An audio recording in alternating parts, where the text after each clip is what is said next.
For my free reading book report, I read Illusion by Claudia Gabel and Cheryl Clam.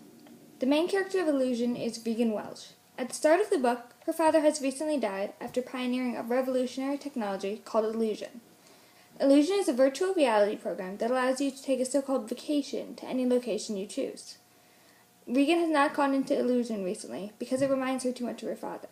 But there are rumors going around that Illusion is becoming addictive, unsafe, and dangerous.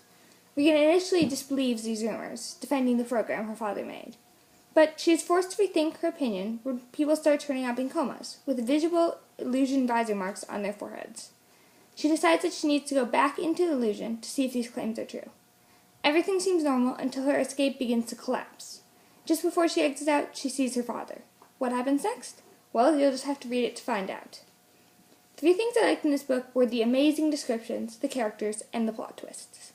I like the descriptions because the author is very detailed in describing her settings. I can visualize them very well. I also like the characters because they seem so realistic.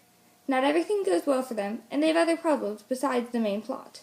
Finally, I like the plot twist because I never knew what was going to happen next. I would start thinking I knew where the story was going, or who the antagonist was, and then something else would be revealed that would turn all my theories on my head. 3 things I disliked in the book were the unnecessary scenes, the romance subplot, and the main character's mother's sickness.